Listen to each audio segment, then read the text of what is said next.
Hi, hi there. So what we have today, we have an iPad 10.5, iPad Pro 10.5 inch.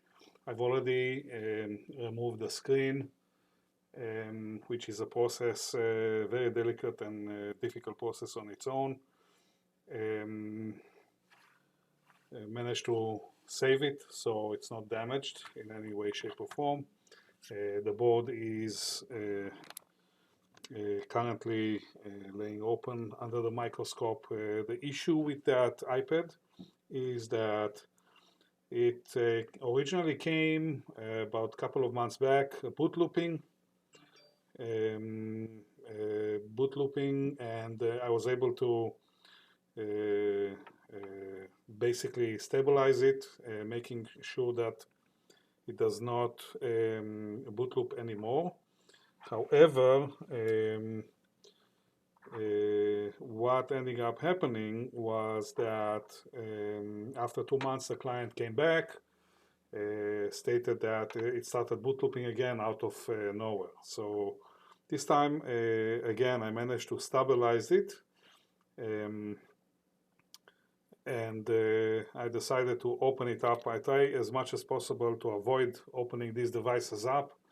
They are not, they're very delicate, very, very easy to break the screens. The screens are less than a millimeter, half a millimeter thick, and they are very, very breakable. Um, you need a special technique in order to open it. Also, removing that screen is dangerous because even if the iPad is off, there is electricity going to the connector to the screen. You are in risk of creating damage if you just remove the screen.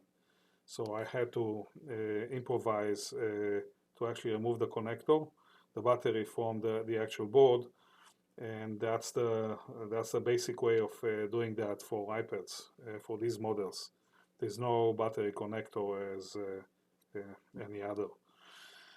So one of the issues, one of the classical issues with iPad, and one of the biggest clues that told me what the problem was, is that the iPad would work very, very nicely up until I tapped a little bit lightly on the back, took it out from its protective cover, and tap it in the back, and it's immediately shut down.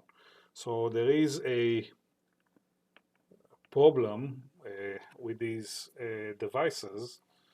We put it under the microscope. So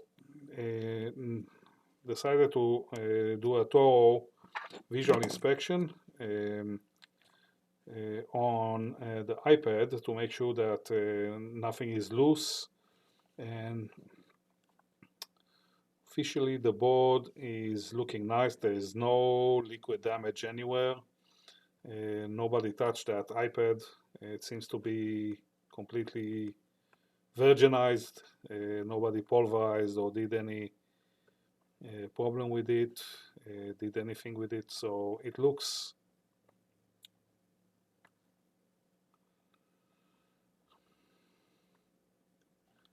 clean, no damage of any sort. So one of the signature problems that we have with these devices is that these big coils tend to break off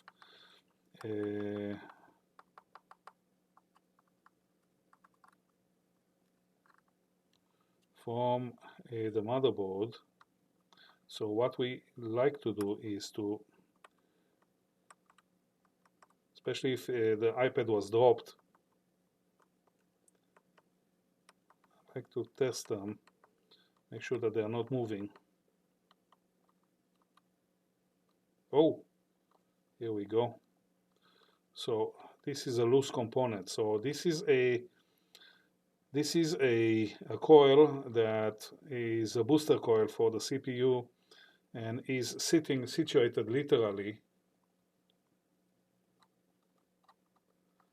on the power line And obviously, when you tap, if I this is definitely can cause a boot loop, and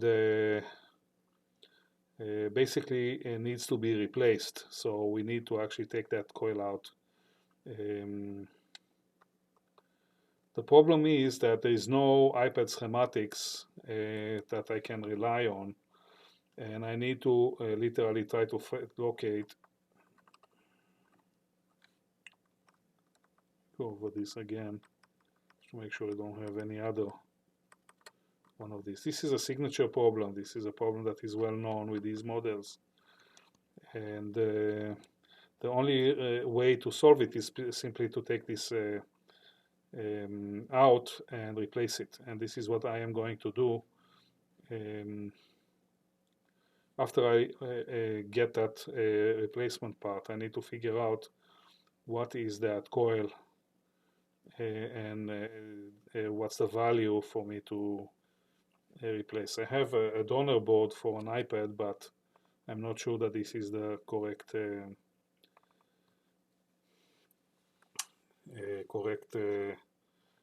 coil, so I'm not going to just replace it. It's one of the CPU coils, and I don't want to create a problem. So I will get back to this video and finish it as soon as I have a component.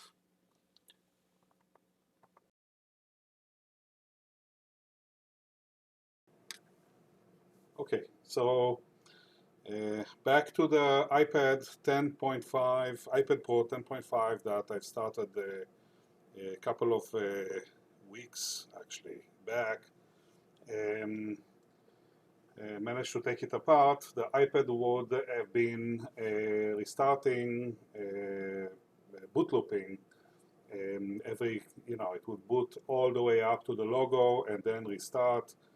And then keep doing that. Sometimes it would go all the way to the operating system. I managed once to get it to run to the operating system. I did the update. It was stable for a couple of weeks, and then the client came back saying that it started to do that again. This time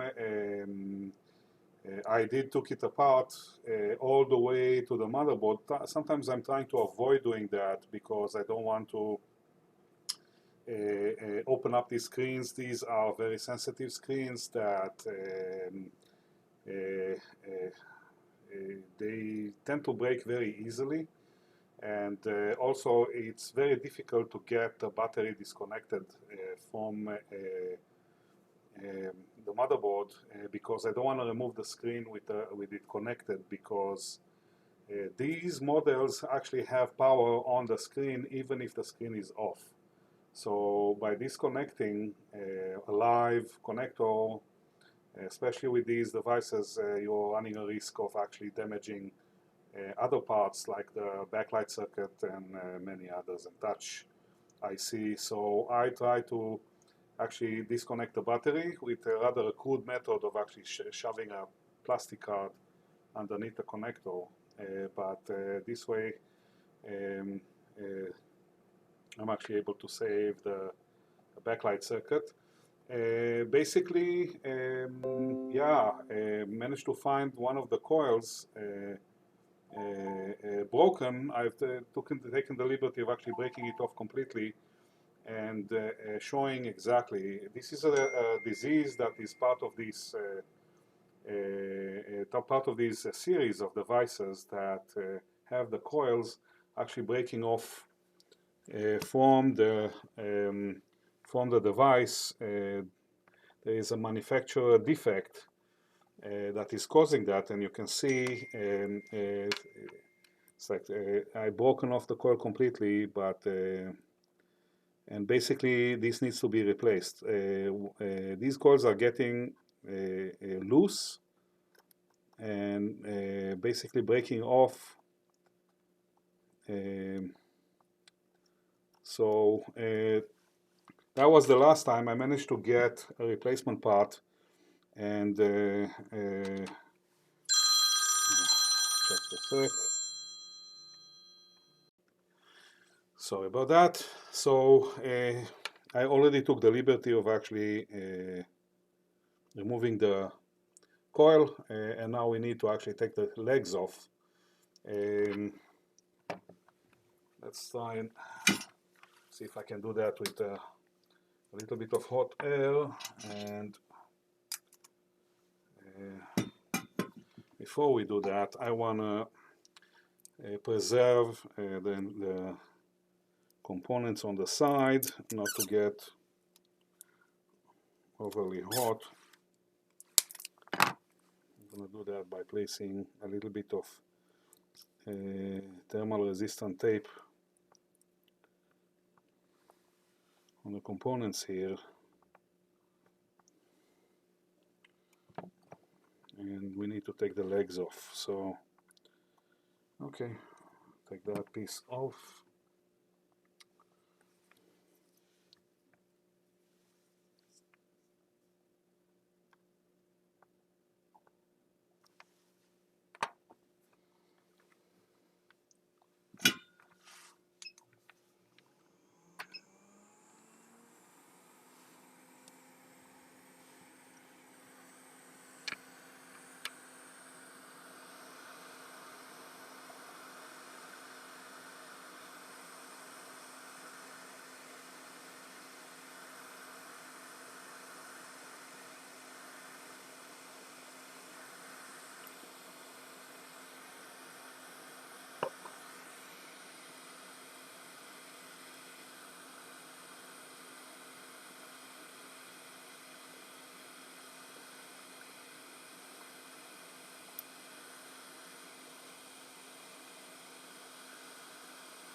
That's one.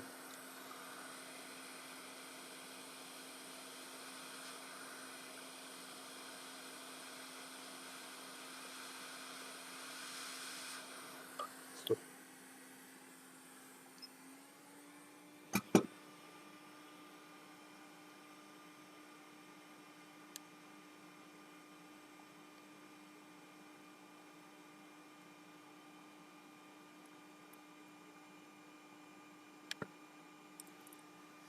now we're going to prep the pads for a new component. In order to do that, we are going to use a low melt solder in order to low melt with leaded solder. The thing is that all these devices are coming with non-leaded solder that need high temperature for operating, so it's very difficult. It needs a lot of high temperature to actually get it.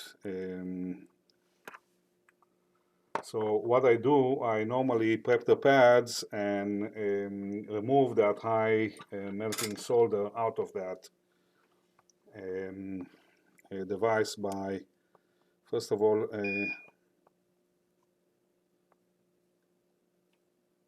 prepping the pads, and then adding, and then taking all that away by using braided, I don't know how, what's the official, braided wick, in order to get that remaining part of the bad solder off. And we do that by using hot tweezers, and a technique that I learned from another repair shop, another repair guy that has a lot of experience with these specific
carefully, I don't want to rip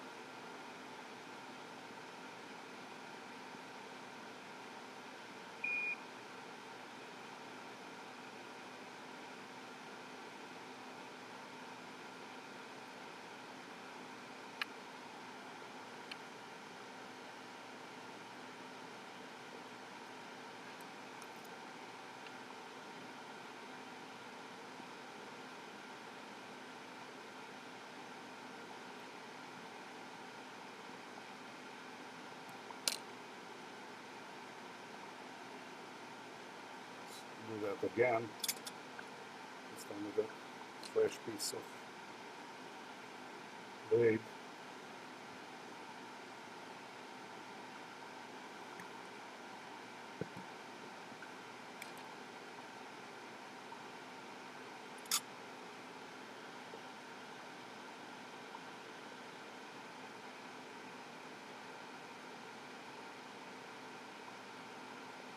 Yeah, much better.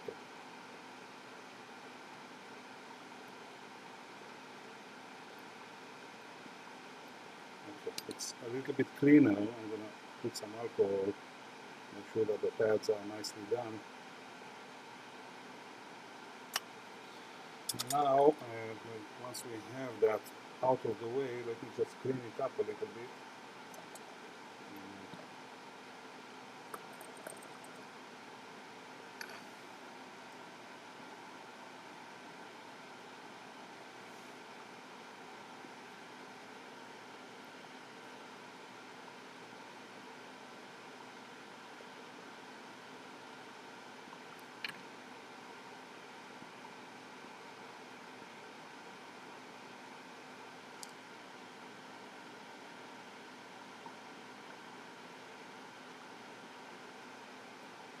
Okay, that looks a little bit better.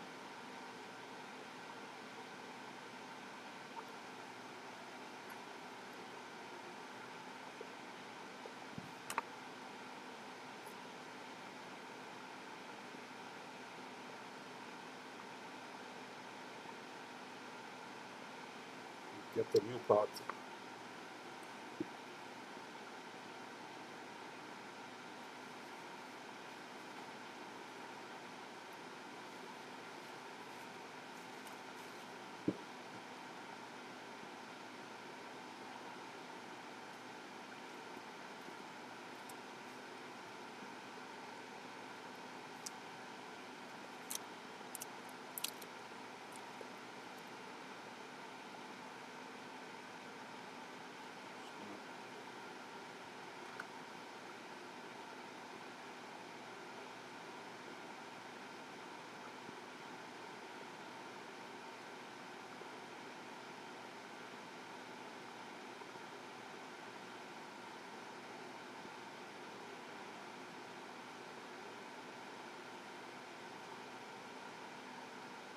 Just check the orientation, make sure that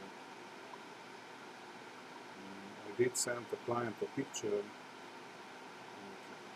The boat is on the left side, on the right side, with this orientation. So what I'm going to do, I'm gonna add some low solder, and that will allow me to. Oof, that's too much.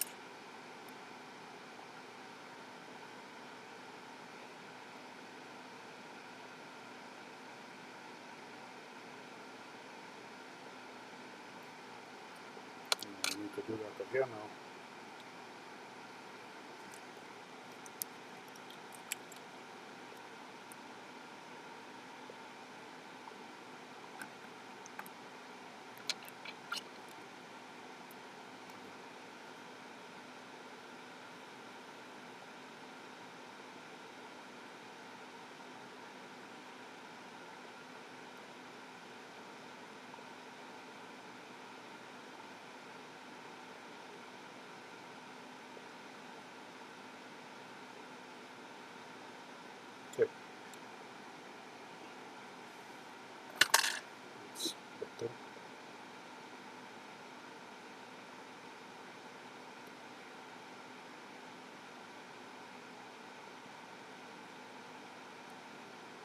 clean that pad again.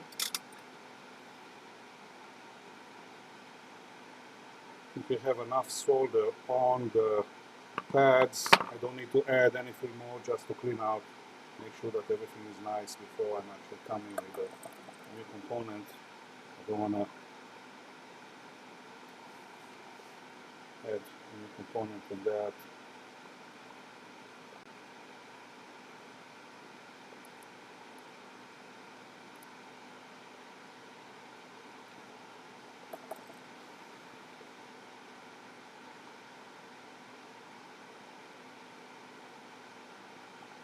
Okay, nice.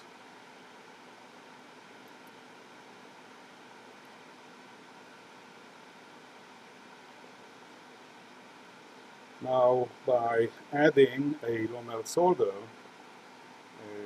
instead of using a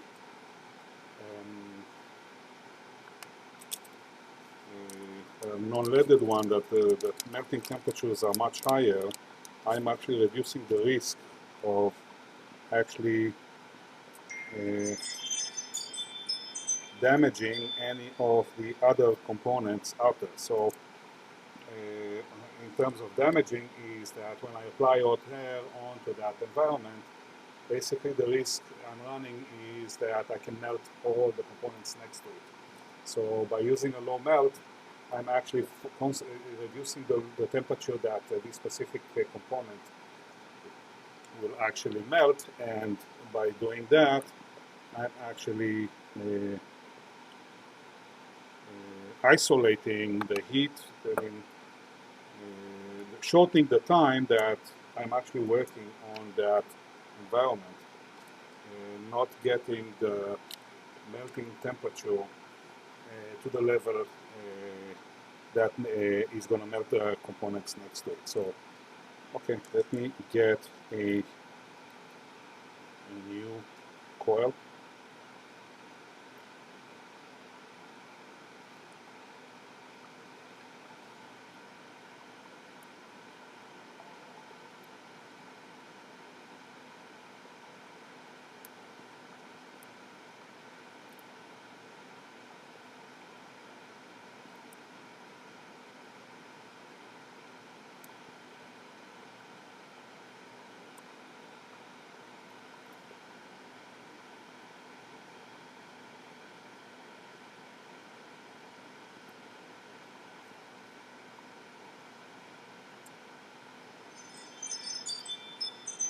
So I ordered a bunch of parts, so any new iPad uh, 10 that is going to come with the same problem, I will be able to have the parts already.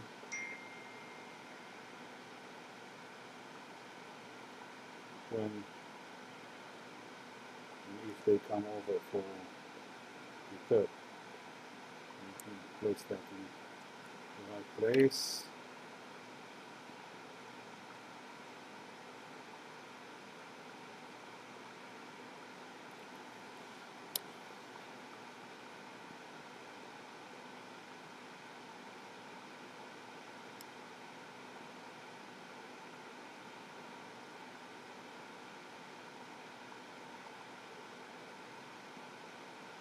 Okay, let's see.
clean the area a little bit, make sure that everything is okay before I'm actually going to test that iPad. But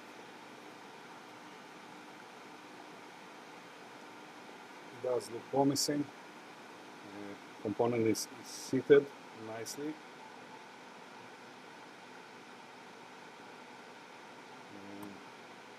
Do some cleaning, house cleaning.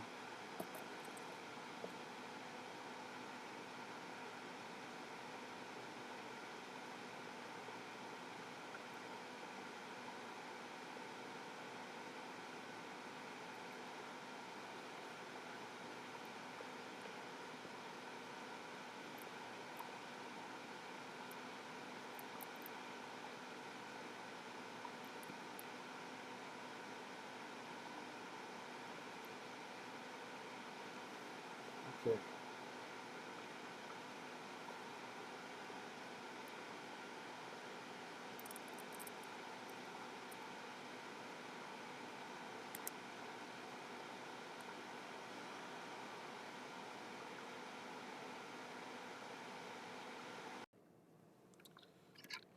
Okay, so took a small break. I cleaned out the screen connector and everything. Cleaned out the screen base. I don't wanna play with that screen too much, so I wanna prep everything ready for closure before I'm actually removing that battery connector here, that battery shield. So let me just bring the screen over and test it.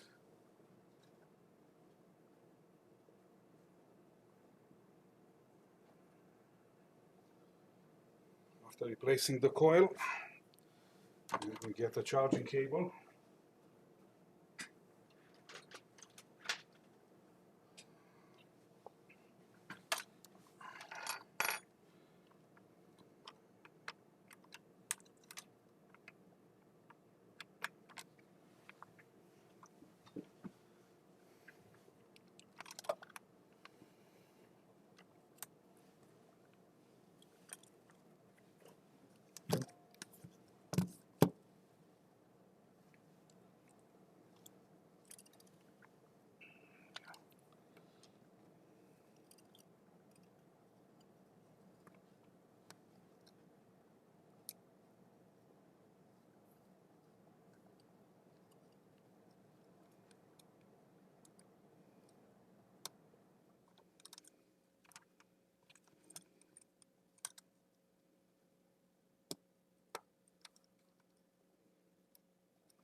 Okay, the iPad is starting.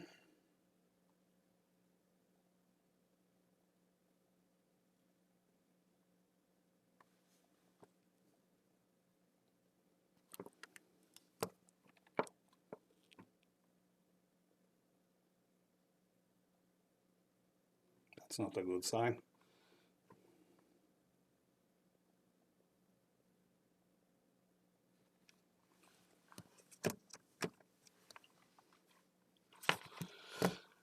It doesn't take any power at all, so that means that the battery is Yeah, I need to actually type that in.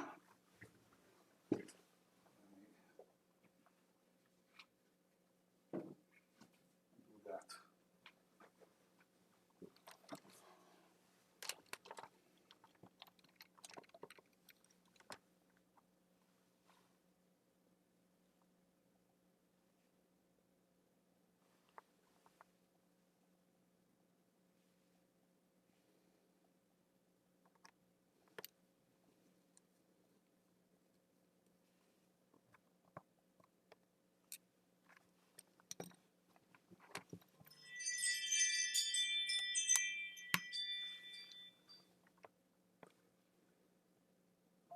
Come on.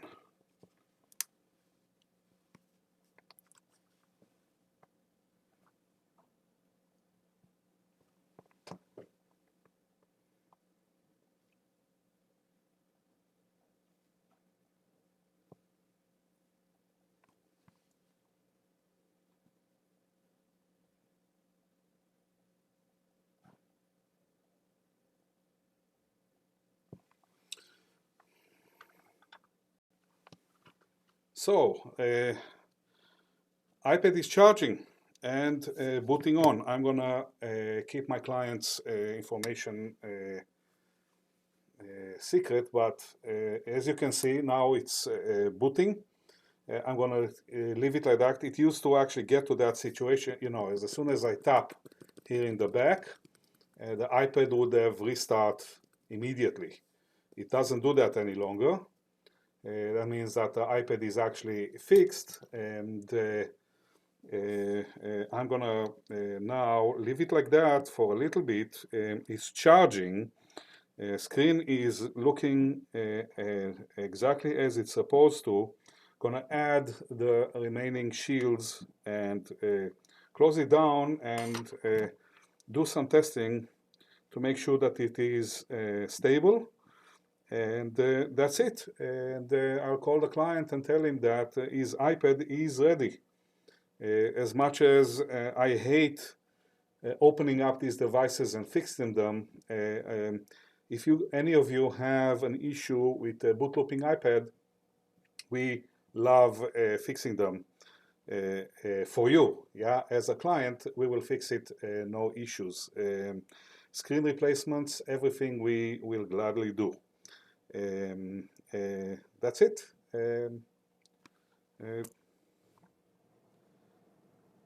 Thank you, and subscribe. Press the like button, and subscribe to my channel. I'm gonna upload many more fix videos like that. And if you have a broken device, please, feel free to send it to us or come over. Thank you.